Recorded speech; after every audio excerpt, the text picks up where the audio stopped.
Hello and welcome back to my class a to the solution. बच्चों मैं हूं आपका अखलाक सर और आज हम करने वाले हैं chapter 1 real number exercise 1.2 question number 2। तो इससे पहले मैंने आप लोगों को एक्सरसाइज 1.2 में कराया था क्वेश्चन प्रूविंग वाला, जिसमें था हम लोगों ने रूट 5 को इरैशनल नंबर शो किया था, राइट। तो रूट 5 को इरैशनल नंबर शो करने के लिए हम लोगों ने एक मेथड यूज किया था जिसे कहते हैं कॉन्ट्राडिक्शन मेथड। और उससे पहले मैंने आपको एक बहुत अच्छे से डिटेलिंग में एग्जाम्पल को तो समझाया था कि किसी भी नंबर को, मतलब किसी भी इरैशनल नंबर को इरैशनल शो करने के लिए हमें उसे एज्यूम क्यों करना पड़ता है कि वो रैशनल नंबर है। तो वो जो कॉन्ट्राडिक्शन मेथड हमारा था ना, वो मैंने आपको अच्छे से समझा दिया था। और क्वेश्चन नंबर 1 में मैंने आपको ये बताया था कि रूट 5 के जगह में रूट 2, रूट 3 कोई भी नंबर आ जाए तो वहां पे हमें मेथड सेम वही यूज करना है, बस नंबर के अकॉर्डिंग जो है ना, बस नंबर चेंज होता चला जाएगा। ठीक है, तो वो था हमारा जहां पे हम एक सिंगल नंबर को चेंज करते हैं, एक सिंगल नंबर को हम प्रूफ करते हैं कि वो रैशनल नंबर क्यों है, राइट। तो आज हम कंटिन्यू करेंगे उस एक्सरसाइज को। सो 1.2 क्वेश्चन नंबर 2 हमारे पास में है। प्रूव दैट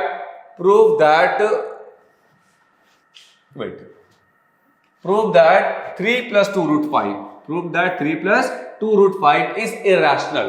अब यहां पर बच्चों क्या हमारे सामने में एक तरह से कहा जाए तो दो टर्म्स आ गया ना, बाइनोमियल के फॉर्म में आ गया हमारे पास में, या एक टर्म है जो दो नंबर के फॉर्म में आ गया, राइट। वहां पर क्या था कि सिंगल नंबर था रूट 5, यहां पे हमारे पास 3 + 2 रूट 5 है। तो 3 + 2 रूट 5 है ना, तो इस पे क्या होगा, अगर एग्जाम में क्वेश्चन आएगा ना तो साथ साथ आपको यहाँ पे आगे गिवन भी होगा। ठीक है, गिवन क्या होगा बच्चों, मैं आपको बता देता हूं। गिवन ये होगा कि गिवन दैट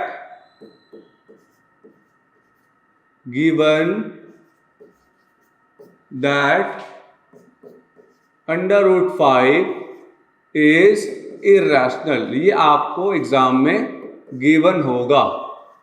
ओके, अगर गिवन नहीं हुआ तो फिर आपको पहले रूट 5 को अलग से शो करना पड़ेगा इरैशनल, वो एक बहुत बड़ा पार्ट है। उसके बाद दोबारा इस पूरे टर्म को शो करना पड़ेगा इरैशनल। समझ रहे हो, मतलब डबल सॉल्यूशन आ जाएगा। इसीलिए एग्जाम में क्या होगा, आपको एक चीज गिवन होगा कि रूट 5 ऑलरेडी गिवन होगा कि वह इरैशनल नंबर है, जो कि हमारा फैक्ट है। ठीक है ना। तो अब अगर इस टाइप से क्वेश्चन अगर आता है कि प्रूफ करो कि 3 + 2 रूट 5 एक इरैशनल नंबर है, तो उसको हम कैसे प्रूफ करेंगे। तरीका सेम वही है, यहां पर भी हम वही यूज करेंगे कॉन्ट्राडिक्शन मेथड, और यहां पे कॉन्ट्राडिक्शन मेथड यूज करेंगे तो जाहिर सी बात स्टार्ट किससे करेंगे, सेम असम्पशन से। तो पहले हम क्या करेंगे, हम यहां लिखेंगे let us assume that 3 + 2 root 5 is क्या है बताओ, इज अ रैशनल। 3 + 2 रूट 5 हमारा क्या है बताओ, it's a rational number. Okay, 3 + 2 root 5 is a rational number. हमने पहले 3 + 2 रूट 5 को क्या लेट कर लेंगे, क्या एज्यूम करेंगे कि हमारा क्या है, रैशनल नंबर है। और अगर ये 3 + 2 रूट 5 रैशनल नंबर है तो इसका मतलब ये हुआ कि 3 + 2 रूट 5 इज इक्वल टू हम a/b कर सकते हैं। ठीक है ना, a/b कर सकते हैं क्योंकि a और b हमारा क्या इंटीजर्स होता है, जैसे वहां पर भी क्या था हम लोगों ने। और यहां पे ब्रैकेट में हम क्या लिखेंगे, सेम वही कि हमारा a एंड b आर, ये क्या है हमारा, आर को प्राइम इंटीजर। ए और बी हमारा क्या है बताओ, इट्स अ को प्राइम इंटीजर। ओके, ये हमारा को प्राइम इंटीजर है।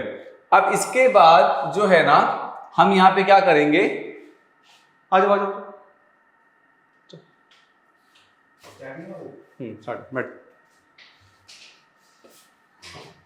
ठीक है। तो 3 + 2 क्या बन जाएगा हमारा, इट्स अ को प्राइम इंटीजर्स। यहां तक क्लियर है।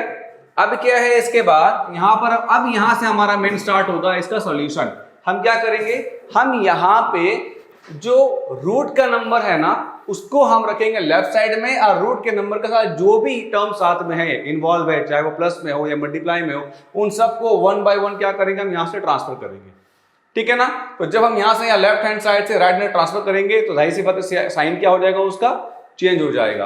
तो उस बेस पे हमारा क्या बनेगा, फिर यहां लिखेंगे कि 2√5 is equal to a upon B, और ये +3 यहां आ जाएगा, क्या बन जाएगा -3।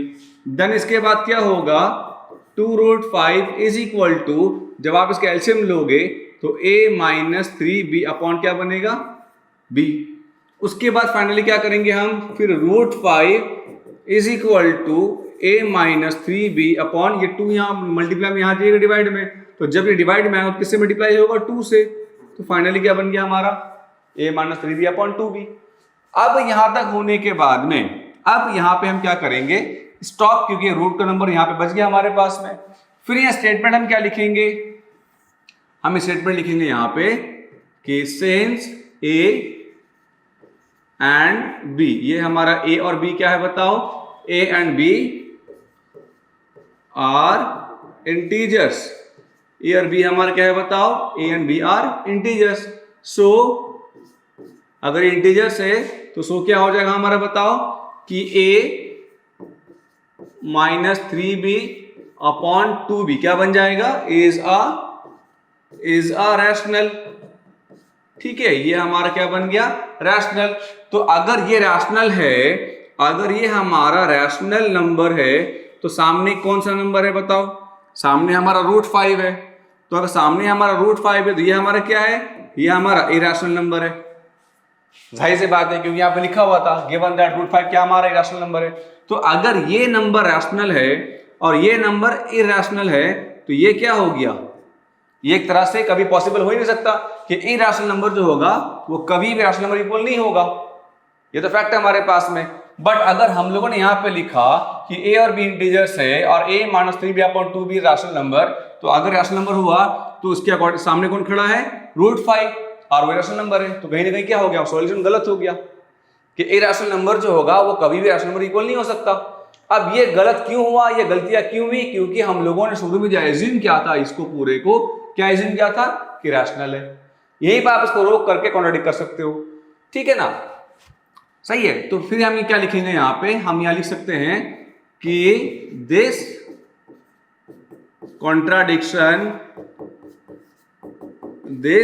contradiction has arisen by our wrong assumption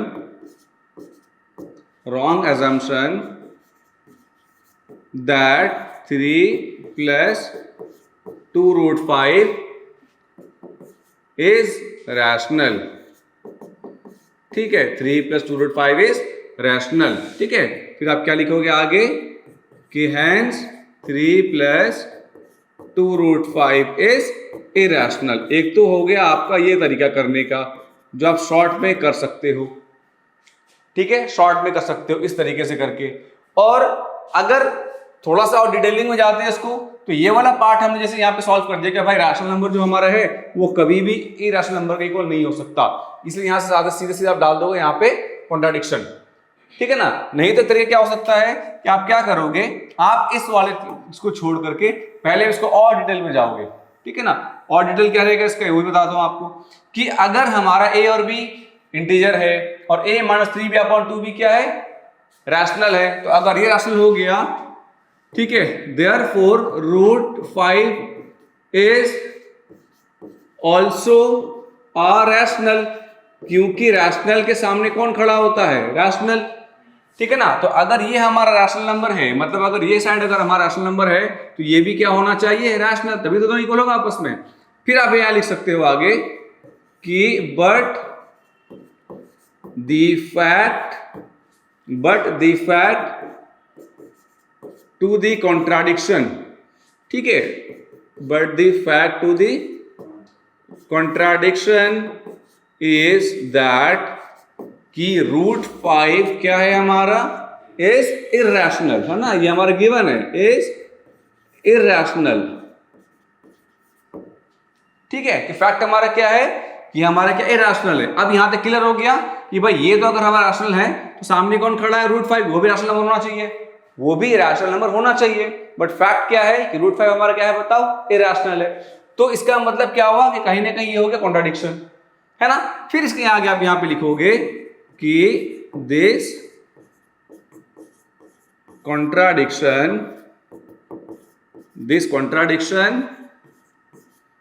has arisen by our wrong assumption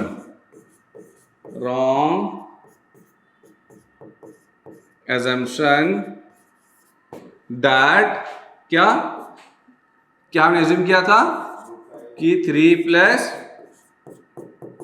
2√5 is rational. ठीक है, ये लिख दिया आप लोगों ने।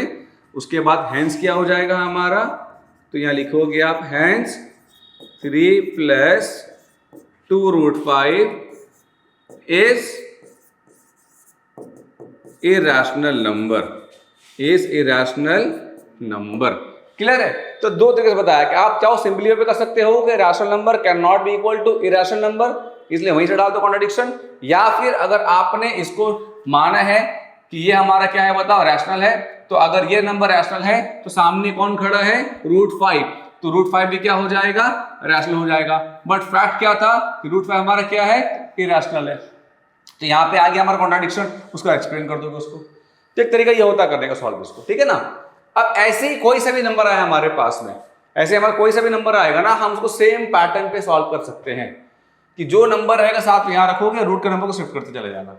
ठीक है, तो जैसे क्वेश्चन नंबर 2 हमारा हो गया। क्वेश्चन नंबर 3 क्या है हमारे पास में, क्वेश्चन 3 में लिखा है कि prove that the following are irrational. अब जैसे मान लो 1/√2 है, तो 1/√2 है ना, हम क्या करेंगे, हम यहां पे सेम वही चीज लिखेंगे। ठीक है, कि लेट अस assume that 1/√2 क्या हो जाएगा बताओ, इज रैशनल नंबर। तो अगर ये हमारा नंबर रैशनल है, तो मतलब क्या हुआ, सिंपल वही हो जाएगा हमारा कि 1/√2 इज इक्वल टू a/b। अब क्या होगा क्रॉस मल्टीप्लाई, तो b इज इक्वल टू क्या हो जाएगा a√2, है ना। मैंने क्या बताया था, सिर्फ रूट का नंबर रहेगा। अब क्या करेंगे, b वहां चला गया, a√2 बन गया हमारा, ठीक है ना। अब जो है इस a को यहां लेके आ जाओ नीचे में, तो b/a इज इक्वल टू क्या बच गया √2। तो फाइनली √2 क्या बन गया हमारा b/a आ गया। हमने रूट का नंबर अलग कर दिया, ये यहाँ पे आ गया हमारा फ्रैक्शन। उसके बाद हम क्या लिखेंगे, सेम वही चीज लिखोगे कि since a and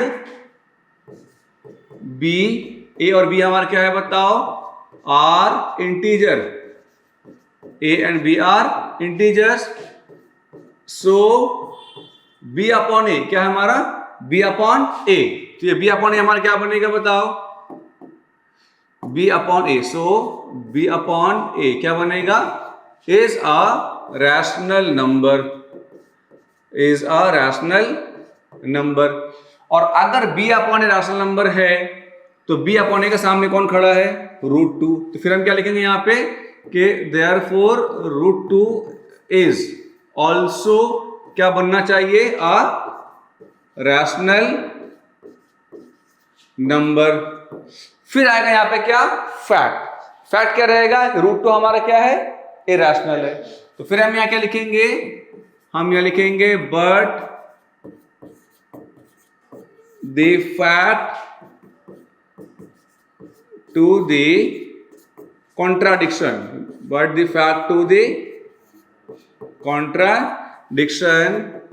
is that कि हमारा √2 क्या है बताओ is irrational, √2 is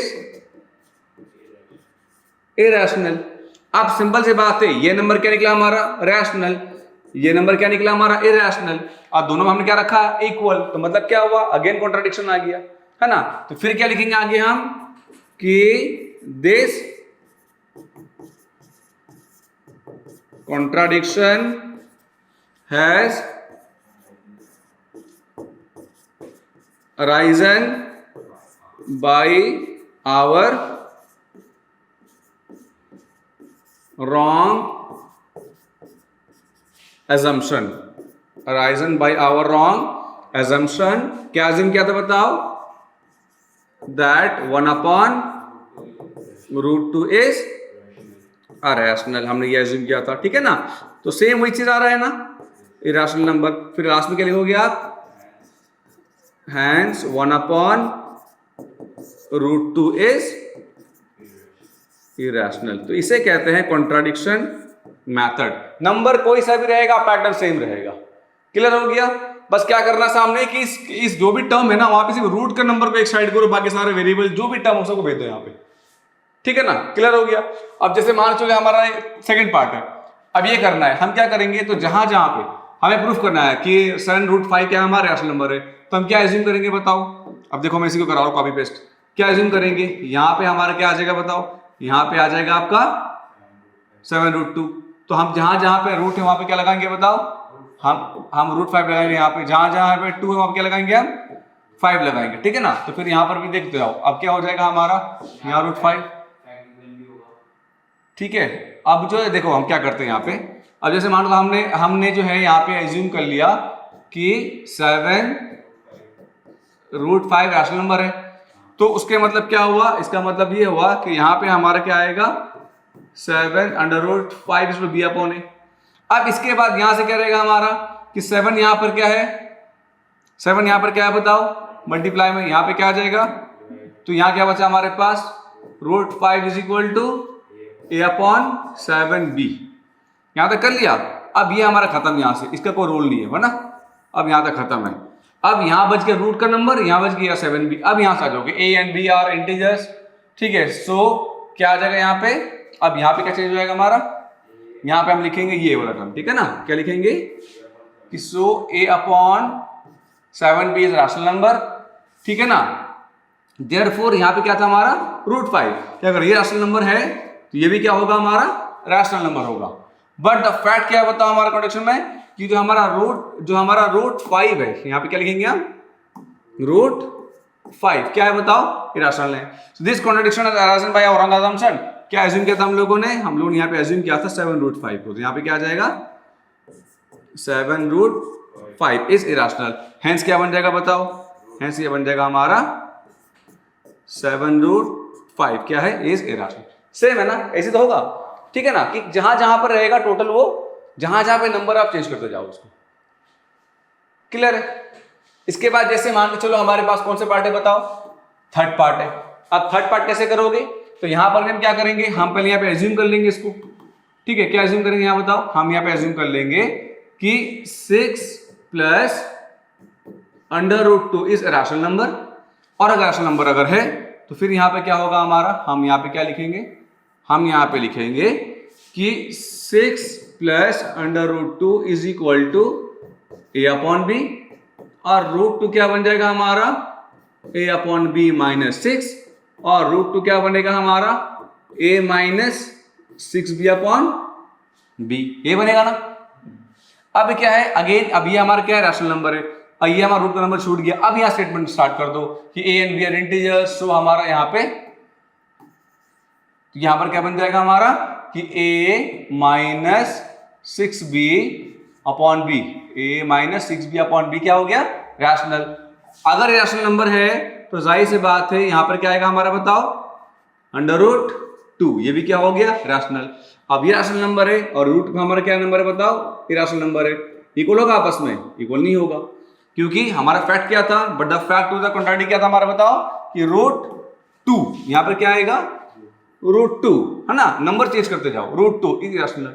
this contradiction has arisen by our wrong assumption that, हमने क्या एज्यूम किया था बताओ? तो यहां पे लिख दो क्या एज्यूम किया था हम लोगों ने?